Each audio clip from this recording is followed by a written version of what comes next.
Kabanata 3241. Nakangiting sabi ni Juvie, "All right. Senior, pinaghirapan mo." Sa susunod na sandali, siya ay kumislap at lumutang ng mataas sa langit, sumisigaw, "Lahat ng mga unit, ihanda ang labanan." Pagbuo ayon sa pagkakasunod-sunod. Haring Primam, pamunuan ang milyong hukbo at pumasok sa daanan. Takupin ng mataas na lupa sa kabilang panig. Kung makatagpo ka ng mga aborigin sa mundong iyon, patayin sila ng walang awa. As you wish, my queen. Hindi nagtagal, nagsimulang kumilos ang undead na hukbo at sumulong patungo sa nakabukas na daanan. Charge! Kill! Kill those losers from the diffracted universe. Kukuha muna ako ng dugo. Napakalalim ng bukas na daanan. Ito ay, pagkatapos ng lahat, ang mataas na lugar sa pagitan ng undead territory at ng diffracted na universo. Kahit na ang distansya ay maikli, naglalaman ito ng lalim na 10,000 kilometro. Gayunpaman, isang malaking puwang ang matagal nang nahukay sa pader ng universo. Ang huling layer ay ang force field na itinakda ng dakilang Genbo sa pamamagitan ng paggamit ng kanyang sarili. Ngayong nabuksan na ito ng Shuttle of Nine Stars, maaaring direktang madaanan ito ng isa. Samantala, si Alex at ang iba ay na-tense. Matapos nilang walang magawang pagmasdan ang pagbubukas ng daanan, narinig nila ang malakas na sigaw ng digmaan mula sa kabilang panig at ang natatanging sungay ng Undying Clan.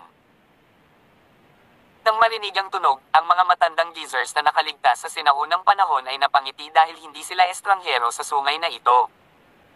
Isa lang itong death knell. Para sa marami, isa itong matinding bangungot. Hindi nagtagal matapos ang Undying Clan na lumabas sa universo, sila ay nasa tenterhooks at nagkaroon ng mga bangungot tuwing gabi. Ang gayong mga tunog ng busina ay lumitaw sa kanilang mga bangungot. Sa tuwing nagising sila mula sa kanilang mga panaginip, sila ay bumubuhos ng malamig na pawis. Sila ay mga pag-iral na kahit na hindi kayang lipulin ni Grand Emperor Rowan at ng dakilang hari ng mga Diyos. Talaga. It's really the Undying Clan. Nandito na sila. Dumating na naman sila. Pagtingin sa kanila, sinabi ni Alex, nasa ganitong estado sila ng takot sa pamamagitan lamang ng marinig ang tunog ng busina. Maaari ba nating pigilan sila sa pamamagitan ng pag-asa sa mga taong ito? Si Phoenix ay may komplikadong ekspresyon na nagsasabing, hindi mo pa nararanasan ang panahong iyon, kaya hindi mo naranasan alamin ang kawalan ng pag-asa na dinala ng sungay na ito sa mga tao. Iyon ang tunay na kawalan ng pag-asa. After a pause, she continued, "Actually, I don't know how long this spell formation, plus these people will last. Sa halip, ano ang susunod nating gagawin kapag namatay na ang lahat ng taong ito? Wala silang panahon para pag-isipan itong mabuti dahil dumating na ang mga miyembro ng Undying Clan."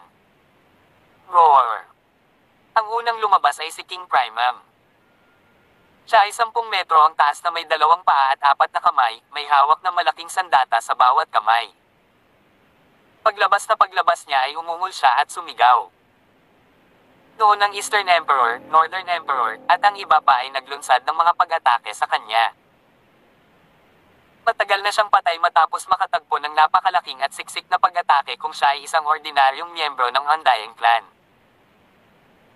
Gayunpaman, ang Undead King ay may tansong balat, at ang balat ng kanyang balat ay napakatigas, na para bang nakasuot siya ng pinakamalakas na baluti. Ang hindi mabilang na mga atake na dumapo sa kanyang katawan ay tumalbog kaagad. Ang lalaking iyon ay tulala rin sa pag-iisip. Hindi niya akalain na aatakehin siya ng ganoon ka-harsh sa oras na iyon. Nagpakita. Umungol siya para ipaalam sa mga nasa likuran niya na umatras habang winuwagayway ang 4 na malalaking armas. Gayunpaman, napakaraming miyembro ng Undying Clan ang sumugod mula sa likuran. May kabuuang 1,000,000 subordinate. Paano sila makaka-atres sa isang makitid na daanan?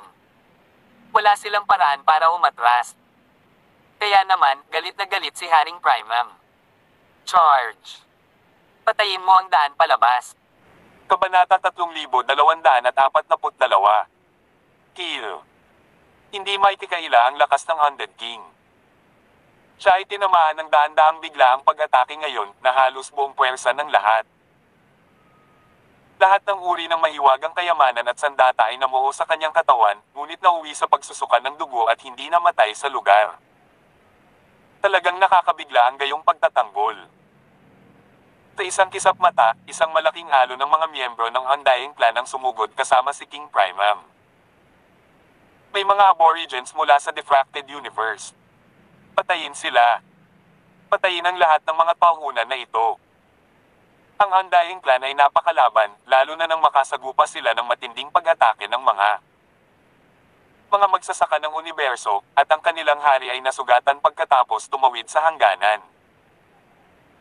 Tinagtagal, nagmadaling lumabas ang mga punong miyembro ng Undying Clan at direktang naglunsad ng pangmatagalang pag-atake sa Eastern Emperor, Northern Emperor, at sa iba pa. Hold of the enemies. Hold of the enemies. Patayin sila. Harangan ng entrance hole. The asterisk man ito. Ang sino mang maglakas loob na manligaw sa oras na tulad nito ang ating pampublikong kaaway. Tigaw ng isang mula sa gilid ng sansinukob. Sa katunayan, labis silang natakot at natakot. Tar-eret, tar-eret. Boom. Boom. Boom. Sunod-sunod na pagsabog. Labis na matindi ang labanan sa pagitan ng magkabilang panig. Higit sa lahat, ang napakalaking katawan ni King Primam sa gilid ng Undying Clan ay nakaakit ng karamihan ng firepower na nagbigay sa Undying Clan. Ang mga miyembro ng clan sa likuran ay may pagkakataong magmadaling lumabas sa entrance hole. At kaya, ang mga tao ay labis na na-pressure nang tumaas ang bilang ng mga miyembro ng Undying Clan. Ang ilang miyembro ng Undying Clan ay sumugod sa mga tao. Sa kabutihang palad, ang mga miyembro ng Undying Clan ay sunod-sunod na pinatay pagkatapos ng ilang sandali ng kaguluhan. Inayos din ni Alex ang spell formation sa tamang oras at matagumpay na nahiwalay si King Primam sa iba pang miyembro ng Undying Clan. Sa ganoong paraan, pansamantalang natrap si King Primam sa spell formation. Tulad ng isang kayag ng mga bubuyog, ang mga bigwig ng universo ay sumalakay sa mga miyembro ng Undying Clan sa entrance hole. Ang nais na resulta ay nakikita ng mabilis sa oras na ito. Kung tutusin, hindi partikular na malaki ang entrance hole, at halos isang dosenang miyembro ng Undying Clan ang maaaring pumasok dito ng sabay-sabay. Gayunpaman, haharapin nila ang daan-daang pag-atake ng sabay-sabay oras.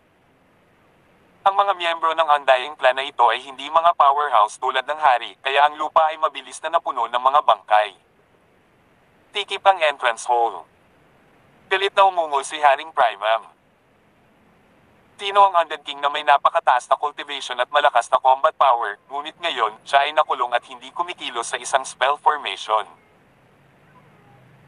Kinokontrol ni Alex ang Swordheart para manipulahin ang spell formation habang pinapaalalahanan ang mga taong iyon mula sa universo, halika dito dali. Patayin ang haring ito hanggat kaya mo. Ang Evil Fiery Cloud God ay hindi inaasahang nagsabi, kailangan nating magpahinga napakataas ng antas ng iyong cultivation sa spell formation, at may dalawang eksperto sa tabi mo. Dapat labanan ng mga eksperto ang mga eksperto, kaya hahayaan ka naming harapin ang haring ito. Ang pangkat na ito ay walang malasakit sa unang lugar. Sa sandaling sinabi iyon ng Evil Fiery Cloud God, ang iba ay nag-echo at ayaw kumilos. Malamig na sabi ni Alex, I'm giving you guys a chance. Kapag naalis ko na ang spell formation na kinaroroonan niya, diretso siyang susugod at sasalungat sa inyo guys. Ngayon, ginagamit ko ang spell formation para higpitin ang kanyang combat power, pero magkakaroon siya ng 100% combat power pagdating ng panahon. Bibigyan kita ng 3 segundo para isaalang-alang ito. 3, 2, patayin. Ang Northern Emperor ay gumawa ng isang matalinong pagpili. Buong lakas niyang inatake si Haring Primam. Pagkatapos niyang manguna, sumunod ang iba pang mga bigwig at naglunsad ng mga pag-atake. Kung tutusin ang sinabi ni Alex ay ang katotohanan. Ayaw nilang ligawan ang kamatayan. At sa gayon, hindi mabilang na mga pag-atake ang dama po sa katawan ni Haring Primam na halos manhid na sila sa kanya. Gayunpaman, ang taong ito ay talagang kamangha-manghang. Nasa ganoon siya. Isang estado, ngunit siya ay buhay pa rin at sinusuportahan ang kanyang sarili. Kasabay nito, nagkaroon ng bagong kaguluhan sa pasukan ng daanan. Sa pagkakataong ito, isang kalawakan ng maliliit at makapal na pulang surot ang dumaan mula sa pasukan ng daanan. Ang mga bug na ito ay mukhang kakaiba, tulad ng isang swat ng pulang ambon habang naglalabas ng mga kaluskos na tunog. Sa pagtingin sa mga nilalang na ito, sumigaw ang matandang blood knife, ito ay ang blood red ghost bugs. Mag-ingat kayong lahat. Hindi ninyo dapat hayaang bumaon ng mga kulisap na ito sa inyong mga katawan. Namutla ang mga tao nang marinig ang pangalan ng blood red ghost bugs. May nagmamadaling sumigaw kay Alex, Mr. Rockefeller, bilasan mo. Buksan mo ang daanan at palabasin mo kami rito. Maaari pa nating ayusin ang mga disipulo mula sa iba't ibang sekta upang sama-samang labanan ang Undying Clan pagkatapos umalis. Kapag namatay tayo dito, mas malala ang kahihinatnan. Kabanata 3243. Hindi pa napatay si King Primum sa mga pag-atake, ngunit dumating ang isang pulutong ng mga bug. Ang mga taong ito ay malapit ng tumakbo para sa kanilang buhay. Umisi si Phoenix, kung babalikan ka namin, matatag kang magtatago sa isang sulok at patuloy kang magiging duwag tulad ng dati, tama ba? Sinong maglalakas loob na umasa sa inyo? Umalis ka sa comfort zone mo. Kung gusto mong mabuhay, patayin mo sila. Walang magawa ang mga bigwig na iyon. Alam na alam nila ang galit ni Phoenix sa kanila. Walang ganap na puwang para sa pagpapagaan. Dahil wala silang ibang pagpipilian, kailangan nilang patayin ang mga surot. Ipasok mo ako dyan. I'm going to destroy him, hindi inaasahang sinabi ni Sorry kay Alex. Siya ay nagsasalita tungkol sa pagsira kay King Primum. Nagmamadaling sumagot si Alex, hindi naman kailangang makipagsapalaran, di ba? Nililimitahan ko ang kanyang kadaliang kumilos at maaari kang umatake mula sa malayo. Mapapagod natin siya hanggang sa mamatay siya. Gayunpaman, si Sorry ay napakapilit at kailangang patayin ang haring iyon gamit ang kanyang sariling mga kamay. Tumango si Phoenix. Hayaan mo na si Tita Sorya. Nagtama ang mga mata nila Alex. Alam niya ang ibig niyang sabihin. Napuno ng puot ang isip ni Sorya. Ngayong nasa harapan na niya ang Undying Clan, magkakaroon siya ng mental breakdown kung hindi niya pupugutan ng ulo ang haring iyon. Sige. Mag-ingat ka kung ganoon. Kung hindi ko kayang pumatay ng isang haring lubhang nasaktan, ano pa ang silbi ng buhay? Dahil sa puot ni Sorye, binaluktot ang kanyang pananaw sa buhay. Pagkatapos noon, pinasok siya ni Alex sa nakahiwalay na force field. Tina Sorye at Haring Primum ay nakipagdigma kaagad pagkatapos. Samantala, mas madyugo ang eksena ng labanan sa entrance hall. Napakaraming maliliit na blood red ghost bug. Higit sa lahat, mabilis sila. Ang mga bigwigs ay nagpakawala ng mga alon ng pag-atake sa kanila, ngunit marami ang nakalusot sa mga pag-atake. Bilang mga bigwig sa sect master level na may mataas na cultivation at advanced magical treasures, kaya nilang harapin ang 12-dosenang o daan-daang blood red ghost bugs. Gayunpaman, ang iba pa na dinala nila, tulad ng mga master ng spell formation at mga disipulo, ay walang mataas na depensa. Pumaon sa katawan ng ilang tao ang pulang dugo na ghost bugs, na naging dahilan upang bumagsak sila sa lupa at gumulong sa sakit. Ang mga blood red ghost bug na iyon ay nagsimulang kumagit mula sa loob at dumami. Sa loob lamang ng ilang minuto, ilang blood red ghost bugs ang gumapang palabas ng kanilang katawan na kasing laki ng kamao ng isang bata, samantalang ang mga katawan ay matagal nang nagkagulo. Kawakas, isang galit na dagandong ang narinig mula sa force field sa isang tiyak na sandali. Ito ay ang naghihingalong sigaw ni Haring Primum. Pinutol ni Sorya ang katawan ni Haring Primum sa kalahati gamit ang isang espada. Kagad pagkatapos, ang dugo ang pulang ghost bugs ay tumigil din sa pag-atake at umatras na parang tubig. Bahagya namang nagulat ang Undead Queen na si Juvia. Patay na pala si Undead King Primum. Hindi niya maisip kung sino sa lupa ang nasa kabilang panig ng daanan. Isang hari ang pinugutan ng ulo sa napakaikling panahon, at ang mga miyembro ng Undying Clan na sumugod biglang namatay si Over. Sis, may mali dyan, sabi ni Arya. My queen, payagan mo akong pumunta doon at tingnan mo. Isa pang hari ang nagboluntaryo at humiling ng pagtatalaga sa labanan. Hawakan ang iyong mga kabayo. Kinawian ni Juvia ang kamay niya. Sa sandaling gumalaw ang malajay niyang palad, hindi mabilang na blood red ghost bugs ang lumipad patungo sa kanya at umikot ng ligaw sa kanyang katawan. Nakikita niya kung ano talaga ang nangyari doon sa mga ganitong paraan. Sa sumunod na sandali, nasaksihan niya ang katotohanan. May nagkontrol sa spell formation para higpitin ang hari bago niya inutusan ang isang grupo ng mga eksperto na magsanib puwersa para patayin siya. Pinhi iyon, Alex Rockefeller. Kinokontrol niya pala ang spell formation. Ang spell formation ay naglalaman ng mga batas ng Chi Universe. Gayunpaman, tila. Hindi napakahirap na sugpuin ang suliraning ito. Papasok ako ng personal. Kabanata 3244. Sis, mag-ingat ka. Patay na si King Primum, ibig sabihin matagal nang nakaset up ang isang hindi matatakasan na lambat. Ang iba pang mga trick ay dapat na naghihintay sa amin. Kung makipagsapalaran ka doon ng walang ingat, baka mahulog ka sa bitag ng kalaban, sabi ni Arya habang humakbang pasulong, nag-aalala sa kanyang kapatid, na gustong pumunta doon ng personal. At that moment, Senior Reese said, Junior, il accompany you. Pagkaraan ng ilang sandali ay tumango si Juvia. Sige. Ilang beses na tumingin si Arya sa dalawang tao, at baka sa mga mata niya ang kalungkutan. Siya ay gusto niya ang kanyang panganay na nakatatanda, ngunit ang babaeng minahal niya ay ang kanyang nakatatandang kapatid na babae. Hindi alam kung tatanggapin ng kanyang nakatatandang kapatid na babae ang pinakamatandang nakatatanda. Hindi maintindihan ni Arya ang kanyang nakatatandang kapatid na babae, at madalas na hindi niya maisip ang kanyang isip. Ang hindi mabilang na Undying Clan ng mga bangkay ay nakatambak sa pasukan ng force field hanggang sa puntong halos masikip na ito.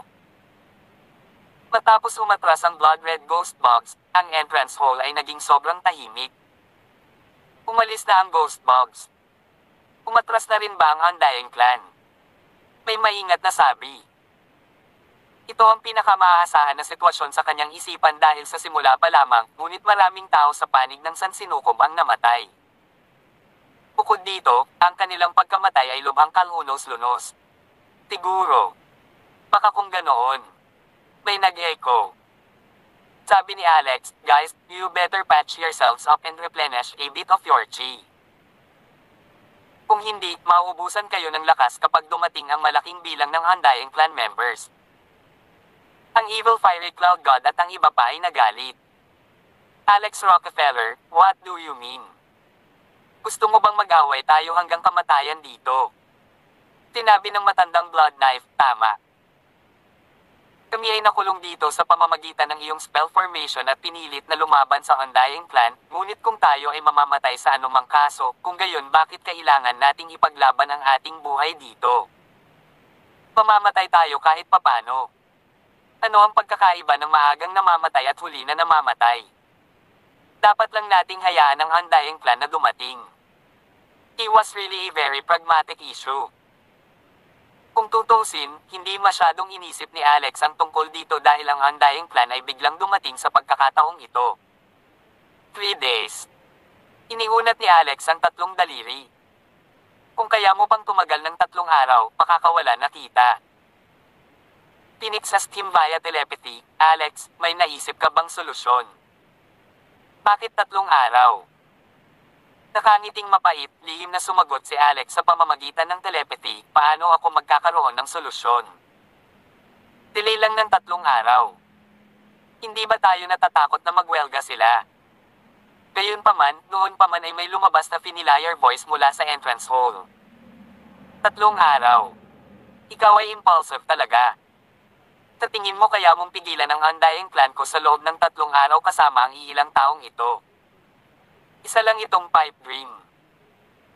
Pagkasabi noon, isang malakas na putok ang narinig sa pasukan ng daanan. Biglang, ang mga bangkay na iyon na nakatambak sa entrance hall at nakaharang sa buong daanan ay tila binomba ng isang malakas na puwersa. Lahat sila ay lumipad mula sa pagsabog. Tulad ng mga ibinubugang bola ng kanyan, ang mga buto ng bangkay ay bumaril ng malakas sa lahat ng direksyon ng may pinakamataas na lakas. Boom! Tarat-tarat! Malakas na pagsabog. Isang bigwig mula sa universo, na nakatayo sa harap, ay natama ng isang braso ng hindi kilalang uri. Ang belang braso na iyon ay parang paa ng alimango. Natatakpan ng carapace, ito ay matigas at matalim. Nakapagtataka, dumaan ito sa tiyan ng bigwig na iyon, na naging malaking butas. Master! Master! Tigaw ng isang babae. Mukhang hindi na mabubuhay ang bigwig na ito. Ang taong iyon ay tiyak ang pinakamalas, ngunit ang ibang mga malas na tao ay nabigo rin na maiwasan ang walang pinipiling pag-atake na ito. Bagaman maraming tao ang nataman, ito ay isang malapit na tawag para sa kanila, at ang kanilang mga pinsala ay hindi kasing seryoso ng kanya. Thud! Thud! Thud! Sa sandaling iyon, tumunog ang mga yabag sa pasukan ng daanan. Maaaring sabihin ng isa na mayroong dalawang tao. Ang mga dumating ay walang iba kundi ang Undead Queen, si Juvia, at ang kanyang panganay na senior, si Reese. Undead. Reyna. Nanlaki ang mga mata ni Saria nang makita si Juvia, na nagpakita. Kabanata 3245.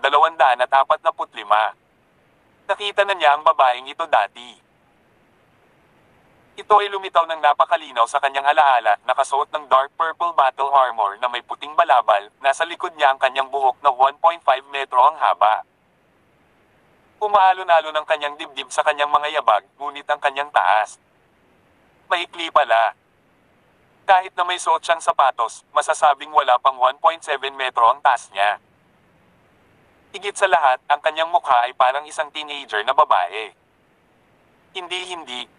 Iyon ay mukha ng isang batang babae. Minsang nasaksihan ni Alex ang labanan sa pagitan ng Undead Queen at ng dakilang Genbo, ngunit nagpakita siya bilang isang hologram. Higit pa rito, ang inaasahang hitsura noong panahong iyon ay mukhang napakalaki at makapangyarihan at halos kasing laki ng dakilang Genbo. Unlike now, nagpakita siya dito ng totoo niyang katawan. Kulat na napatingin si Alex sa Undead Queen habang tinanong niya si Phoenix sa tabi niya, "Is this the Undead Queen?" Bakit parang menor de edad? Umisi si Phoenix, menor de edad. How dare you say that? Pinapanatili lang niya ang anyo ng kanyang katawan at mukha sa anyo ng isang batang babae. Sa katunayan, siya ay isang matandang halimaw na nabuhay ng hindi mabilang na mga taon. Maging ang mga bikwig ng universo ay karamihan sa mga tao ay hindi pa nakita ang tunay na undead. Reyna. Matapos marinig ang ganoong pahayag mula kay Saria, lahat sila ay mukhang nabigla. How dare a commoner think of blocking my undead army for 3 days? Ano ang iniisip nyo? Si Juvia, na matalas ang tingin, ay sumulyap sa mga bigwig mula sa universo sa spell ng pagbuo. Pagkatapos ay itinoon niya ang tingin kay Alex. Ang isang layer ng hamog na nagyelo ay tila namuo sa mukha na iyon, at sa nagninangas na mga mata, ang kanyang dibdib ay umaalon sa kanyang hininga. Siya ay tumingin lalo na galit na galit. Kanina lang kasi naloko niya si Cheryl. Ang kanyang life substitution spirit ay selyado sa loob ng katawan ni Cheryl, kaya hindi maipaliwanag na naranasan niya ang lasa ng pagdungis ng lalaking ito ng maraming beses nang walang anumang moral na batayan. Nang maalala niya ito ngayon, hindi maiwasang manginig ang kanyang katawan. Junior, ano bang nangyayari sa'yo?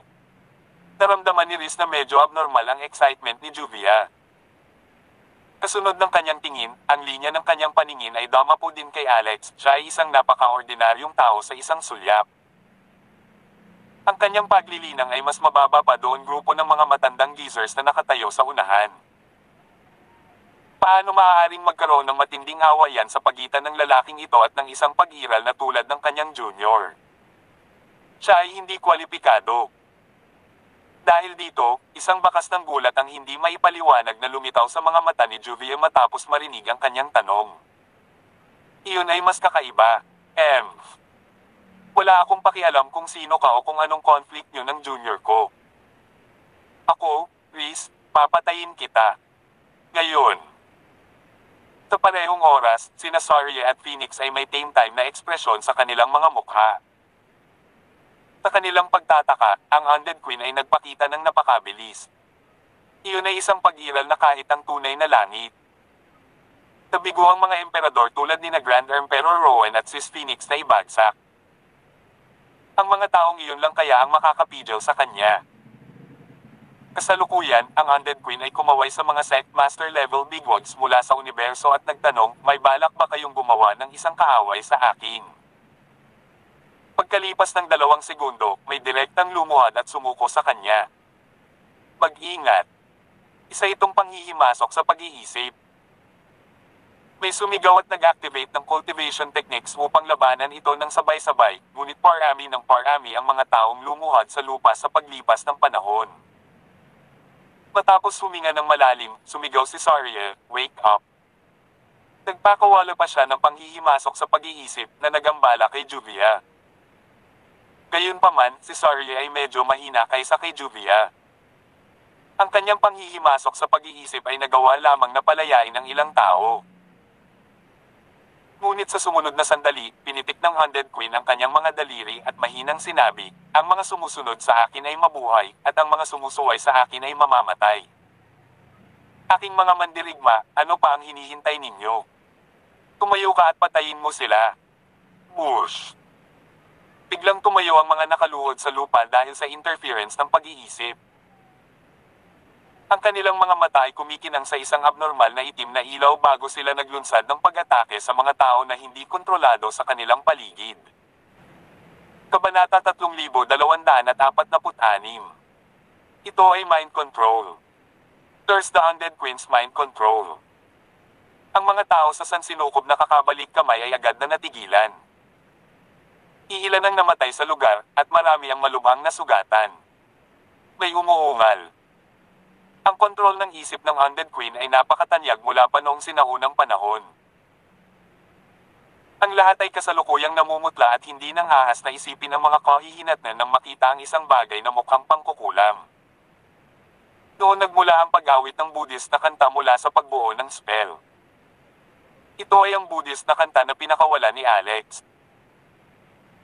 Ang mga pollen na inilabas ng 3,000 namumulaklak na lotuses na nakuha ni Alex ay lubos na nagpahusay sa kanyang lakas ng pag-iisip, ngunit hindi rin niya alam kung hanggang saan. Ang epekto ng kantang Budista na minaniebra ng lakas ng pag-iisip na kasama ng banal na kapangyarihan ay naging mas malakas kaysa sa kapangyarihang pangkaisipan ni Saria. Ang mga taong kontrolado ng pag-iisip sa larangan ng puwersa ay nagising mula sa pagkalito sa isang kisap mata. Bahagyang kumislap ang mga mata ni Juvia. Malinaw na minamaliit niya ang lakas ng pag-iisip ni Alex. Sa kanyang pagtataka, maaaring sirain ng mental Buddhist na kanta ni Alex ang kanyang kontrol sa isip. Ilang taon na siya. Ano ang kanyang antas ng paglilinang? Danlaki ang magagandang mata niya habang nakatitig kay Alex. Sabi niya ng mahina, "Alex Rockefeller, paano naman gumawa tayo ng deal?" Taglit na nawala ng ulirat si Alex. Naalala niya na nakita niya ang Undead Queen sa paglilitis ng Heavenly Stairs. Magkaiba man ang itsura ng dalawa ng Undead Queen. Tinabi rin ni Queen ang mga ganoong salita sa oras na iyon. Tanong niya, "Are you trying to tell me to become your man and then control the universe with you? After that, dadalhin mo ba ako sa Chi Universe para sabay tayong makipagsapalaran sa mundo habang dinadala ang anak ko?" Tinabi iyon ni Alex ng buo ayon sa nilalaman ng paglilitis, ngunit paano ito magiging totoo? Ito ay isang bagay na pansamantalang binuo ni Phoenix batay sa mga alaala sa isip ni Alex. Matapos marinig iyon, tumahimik ang Undead Queen. Samantala, dumaan agad sa bubong si Senior Reese. How dare a person dirtier than trash blaspheme against his junior with such words? Nililigawan niya si kamatayan. Gayunpaman, biglang ngumiti ang Undead Queen na si Juvia at sinabing, "Kung talagang sinasadya ko. Papayag ka ba? Ano? Junior, nagbibiro ka ba? Kaya kung sampilan ng isang grupo ng mga mongrel na katulad niya hanggang sa mamatay. Paano siya magiging qualified na maging iyo? This guy simply has a death wish. After a pause, he continued, kakatayin ko siya ngayon din. Nagmamadaling lumabas si Reese bago pa makapagsalita si Juvia. May lumitaw na espada sa kanyang kamay. Ang talo may madilim na pula at maganda. Matapos ay channel ni Reese ang kanyang chi sa blade na ito, ang espadang ito ay agad na nagbuga ng sunod-sunod na madugong kidlat. Isa itong banal na espada na may katangian ng kidlat at malakas na kapangyarihan sa pag-atake. Dagendong. Makapalang kidlat. Higit pa rito, pinaliwanagan nila ang paligid ng puwersa patlang. Maging ang pader ng force field ay kitang-kita sa ilalim ng ilaw. Pagkatapos, mabangis na hinampis ni Reese ang pader ng force field habang hawak ang espada. Baliin mo. Boom. Tarat-tarat. Isang pagsabog. Isang malakas na boom ang umalangaw-ngaw. Ang espasyo ay yumanig ng mga pira-piraso, at ang madilim na pulang kidlat na espada ay umungol, ngunit nakakagulat, ang pader ng force field ay hindi nabasag mula sa slash. Ito. Paano ito posible? Natigilan si Reese. Kabanata 3247. Kaagad siyang nagpakawala ng isa pang tatlong magkakasunod na laslas, ngunit ganoon din ang natapos. Ilang hari ng mga sinaunang Diyos ang nagsanib kamay upang itayo ang malakas na puwersang ito. Sa kabilang banda, ang mga misteryosong simbolo ng cuneiform mula sa universo ng Chi ay pinaghalo sa bahaging mayroon si Alex Binago, na ginagawa itong mas nakakapagtaka. Nakahinga ng maluwag si Alex matapos tingnan ang resulta mula rito. Pamulong sa kanya si Phoenix, mukhang hindi ordinaryo ang mga mahiwagang simbolo mo na kabilang sa Chi Universe. Napakalakas ng pag-atake ng lalaking ito. Kung ito ang orihinal na spell formation, hindi nito mahaharangan ng ganoong kabigat at malupit. Suntok. Tinabi ng Undead Queen kay Reese, Senior, stop wasting your efforts. Ang force field ng spell formation na ito ay katulad ng uri na sinira mo noon. Kailangan mong gumamit ng Shuttle of 9 Stars. Naiinis na sabi ni Reese, ang Shuttle of 9 Stars ay dating masyadong matagal. Pumasok na ang self-replenishing estado ng enerhiya. Matagal bago ito magamit. Nagulat ang karamihan. Sa kanilang pagtataka, ang binatang iyon ay ang pinakamatandang nakatatanda sa Undead Queen. Sabi ni Juvia, so that was the case. Then, we will have to wait a bit. Sabi ni Reese, samantalahin natin ang sandali at pumatay muna ng ilang mongrel. Habang nagsasalita siya, tumakbo siya patungo sa grupo ng mga bigwig mula sa universo. Mamatay. Nakaramdam siya ng sobrang awkward dahil nabigo siyang masira ang force field. Tinahiya niya ang sarili sa harap ng mga juniors at kailangan niyang pabyusan ang sarili sa harap ng napakaraming tao. Ang kanyang paglilinang ay higit pa sa mga taong iyon. Kung ganoon, ang mga bigwig na iyon mula sa iba't ibang sekta at paksayon ng universo ay magdurusa. Para siyang lobo na pumasok sa kawan ng mga tupa. Boom! Tor-eret at isang tunog. Pinutol ni Reese ang braso ni Eastern Emperor Mooncrate gamit ang isang laslas. Damyugo siya ng husto at pinalipad. Lalong naging miserable ang Northern Emperor. Ipinakita niya ang pangunahing katawan ng Hydra, ngunit sa hindi inaasahan, isa pang ulo ang naputol. Lahat, tere na. Tigaw ng isang tao. Gayunpaman, sa susunod na segundo, tinawag ni Reese ang isang gawa-gawa na nilalang. Isa itong malaking Star Wolf. Nakipaglaban ito sa kanya. Tor-eret, tor-eret. Boom. Boom. Boom. Sunod-sunod na pagsabog. Maraming Sectmaster level bigwig ang napatay sa isang kisap mata. Ang mga taong ito ay ayaw makipaglaban sa Undying Clan dito sa unang lugar, ngunit ngayon sila ay minasaker ng ganoon. Sino ba naman ang hindi manlamig sa paa? Todd. Biglang lumuhad ang isang lalaki at sumigaw, sumuko ako. Handa akong sundan ng Reyna. Susunod ako sa likod ng Reyna at gagawin ko ang anumang utos niya. Ako ay sumusuko. Malakas na nagsalita ang lalaking iyon. Napatingin ang lahat. May nagsabi, Sectmaster Love, paano ka magiging ganito? Pumangon ka. Sa tingin mo ba kapaki-pakinabang ang lumuhad sa harap ng Undying Clan? Hinding-hindi ka pababayaan ng Undying Clan. Kawit. Mamamatay ka kung hindi ka luluhod, pero mas mabilis kang mamamatay pagkatapos mong lumuhod. Sa hindi inaasahang pagkakataon, sinabi ng Undead Queen, ang isang matalinong tao ay nagpapasakop sa mga pangyayari. Sino ang nagsabi sa iyo na ang Undead Queen ay hindi kumukuha ng mga bilanggo? Sa pamamagitan nito, ipinapahayag ko na ginagarantiyahan ko na ililibre kita at ipagkatiwala sa iyo ang mahahalagang tungkulin hanggat maaari kang sumuko. At sumunod ka sa akin. Kayo ang magiging personal na sundalo ni Juvie sa hinaharap. Gusto ni Riz na patayin si Sectmaster Locke noong una. Matapos marinig iyon, hindi niya ito mapapatay sa ngayon. Junior, anong silbi ng mga kais na to? Patayin mo na lang. Sabi ni Juvia, Senior, may plano ako. Nagalit si Riz, ngunit sa wakas ay tumigil siya sa pagpatay. Ibang lalaki ang pinuntirya niya. Dahil dito, lumuhad din agad ang lalaking iyon. Katulad ng naunang lalaking iyon, naligtas siya. Hindi kailanman 2 beses na walang 3. Sumunod naman ang ibang tao. Para sa isang maikling sandali, lahat ng mga taong iyon ay lumuhad. Sabi ni Phoenix, kayong mga duwag na takot sa kamatayan ang nagbukas ng mga mata ko. Nakakabilib talaga. Tinabi ng Evil Fiery Cloud God, Phoenix Rowan, huwag ka nang kumilos ng misteryoso. Mamaling na ang tubig. Ang reyna na namumuno sa Undying Clan ay tiyak na mangibabaw sa diffracted na universo. Malinaw naming tiningnan ang sitwasyon, hindi katulad mo at ang iyong pamilya. Kayo ay lumaban para sa napakatagal, ngunit ito ba ay kapaki-pakinabang? Bakit hindi ka rin sumuko? Kabanata 3248. The Asterisk Man ito. I know these guys are unreliable. Si Phoenix ay mukhang walang pakialam at ang kanyang mga mata ay puno ng pagpatay na layunin.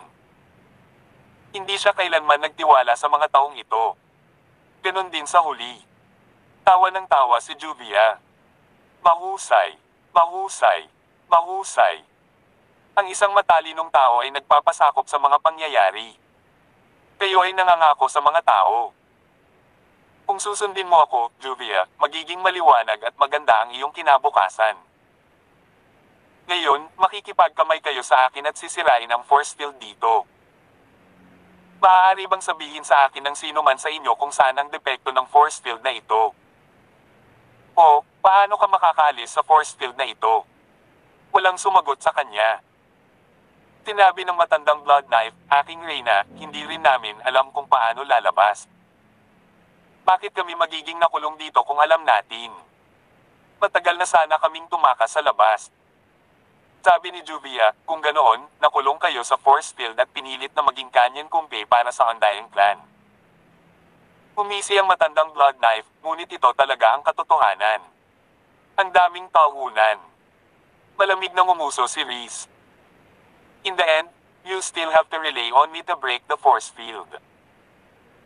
All of you, step forward and help me break the spell formation. Kinuha niya ang Shuttle of 9 Stars at pilit na sinira muli ang spell formation.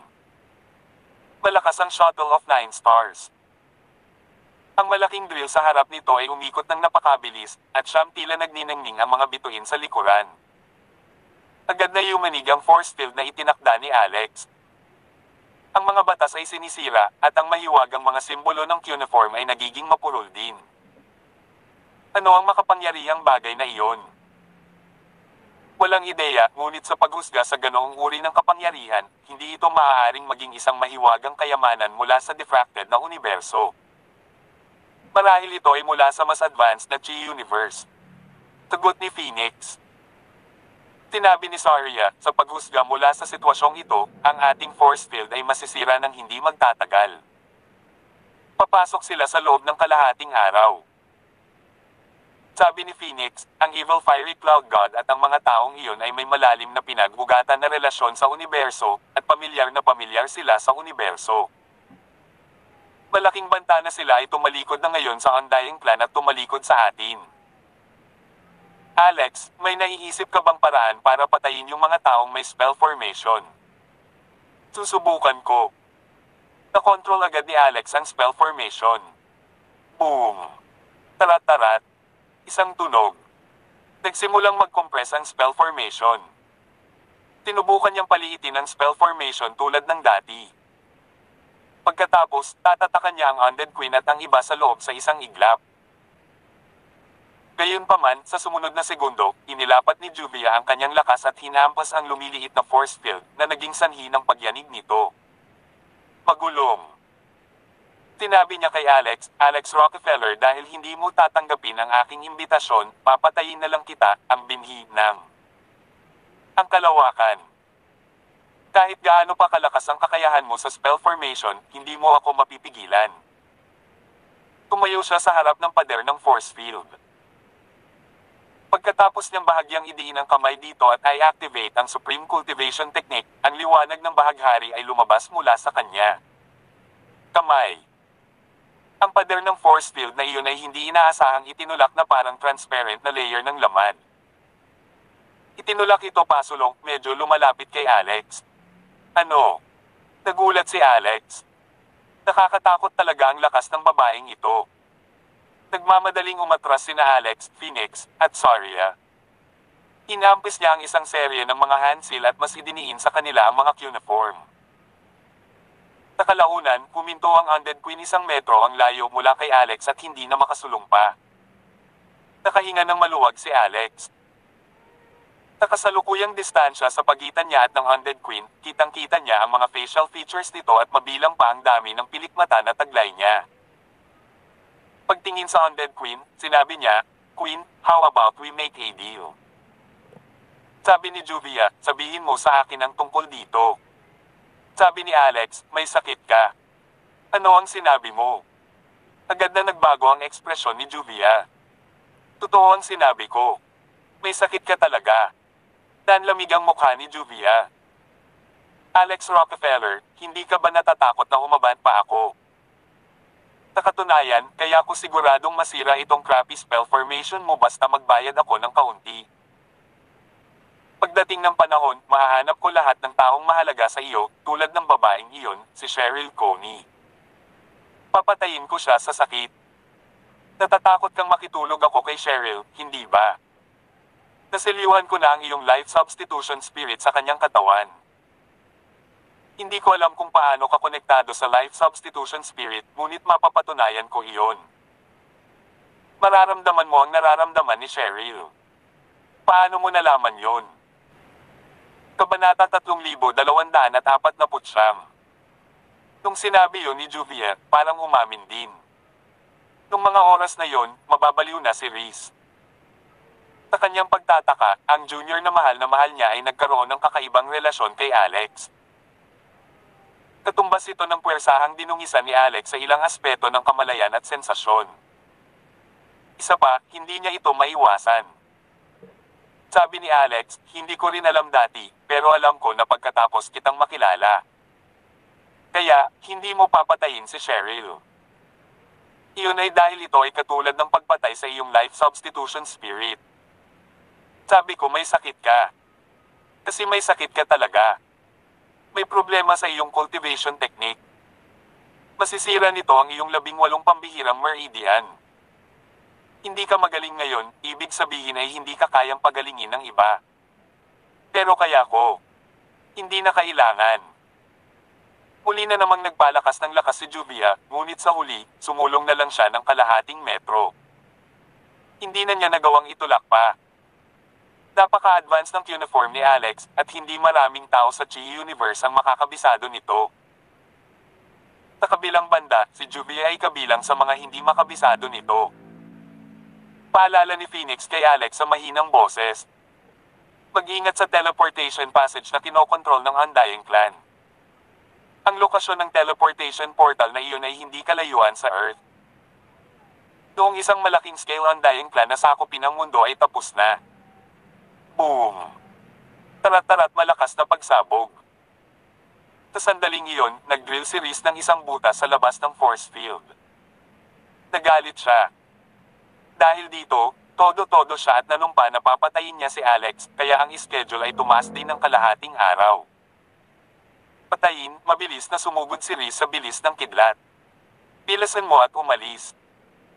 Nagpakawala si Saria ng mahigit 100 sword light sa direksyon ni Reese. Konektado ang mga ito na humaharang sa lahat ng ruta ng pag-atake ni Reese. Kahit ganoon, hindi pinansin ni Reese ang mga sword lights at nagmamadaling pumasok. Talagang hindi niya pinansin ang mga ito. Mag-ingat ka.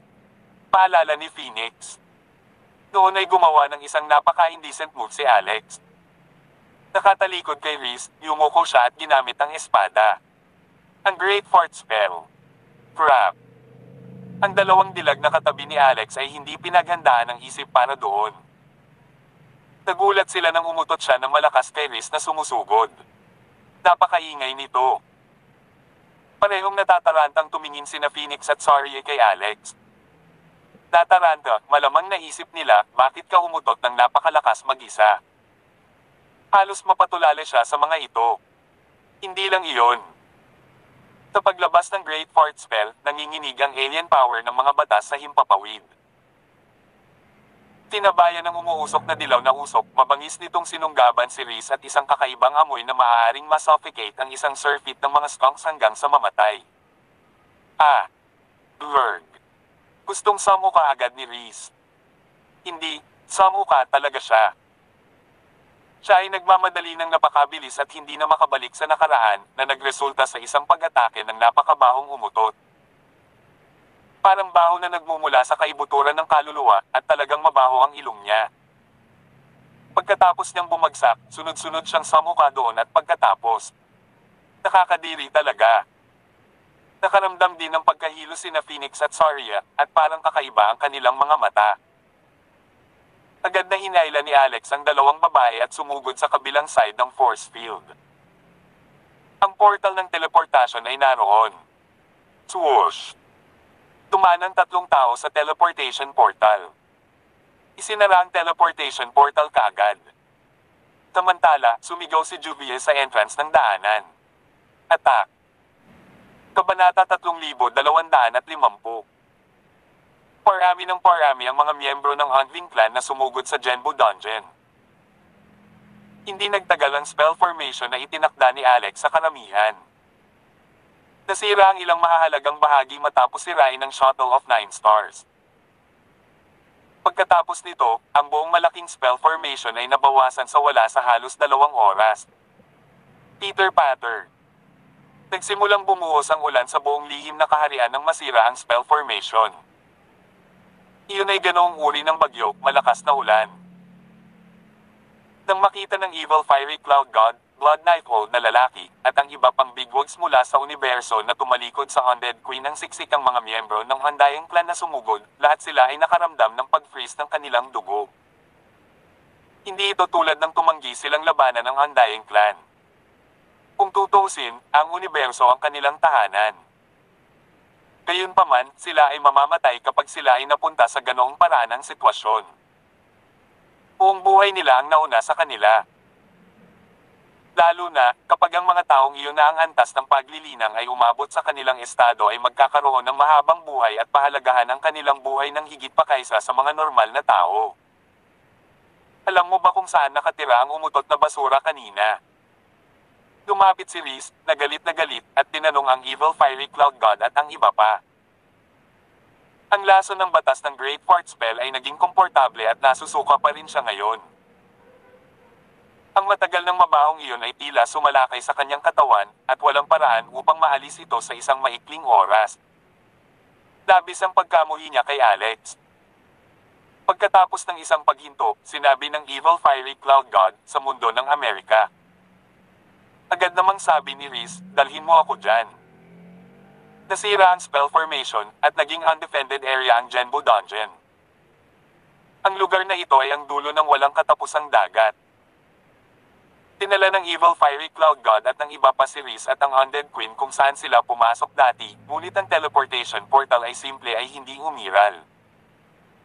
Inilipat ni Alex ang teleportation portal na iyon. Sa sobrang galit ni Reese ay gusto niyang patayin si Alex. Sa kalaunan, sinabi ng Undead Queen, ayos lang. Ang mahalaga ay agad na atakihin ang universo at magtatag ng isang muog ng Undying Clan doon. Tungkol naman sa Rockefeller brat na iyon, hindi siya makakatakas. Ang My Life Substitution Spirit ay nasa katawan ng kanyang babae. I can find her sooner or later. Bago pa matapos ni Juvia ang kanyang pagsasalita ay bigla na lang siyang nagpakawala ng mahaba at masungit na boses. Isang mahabang kulog at namumula ang mukha.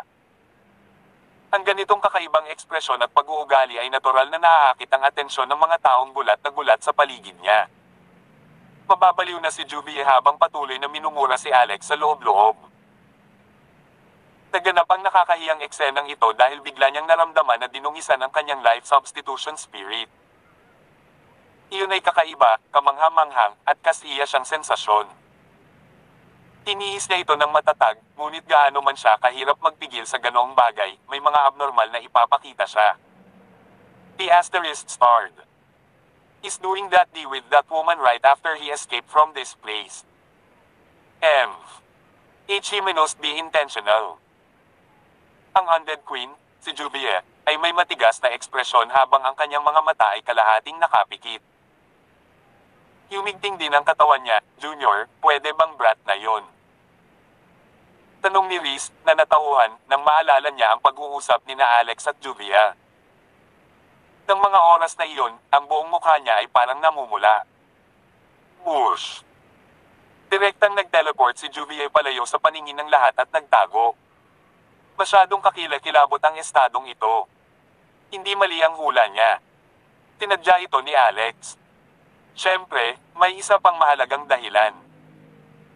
Nang makilala niya ng personal si Juvia, kinumpirma niya na ang kanyang life substitution spirit ay tinatakan niya sa loob ng katawan ni Cheryl. Pagkabalik mula sa Genbu Dungeon, agad siyang nag-teleport at natagpuan si Cheryl na gawin ang ganoong uri ng gawain dahil lamang sa gusto niyang malaman kung makakahanap siya ng paraan upang pigilan si Juvia sa pamamagitan ng life substitution spirit sa ganitong paraan. Gayunpaman, hindi niya ito natagpuan sa kasamaang palad. Sa halip, kinumpirma niya na nararamdaman ni Juvia ang mga sentido ni Cheryl sa pamamagitan ng life substitution spirit.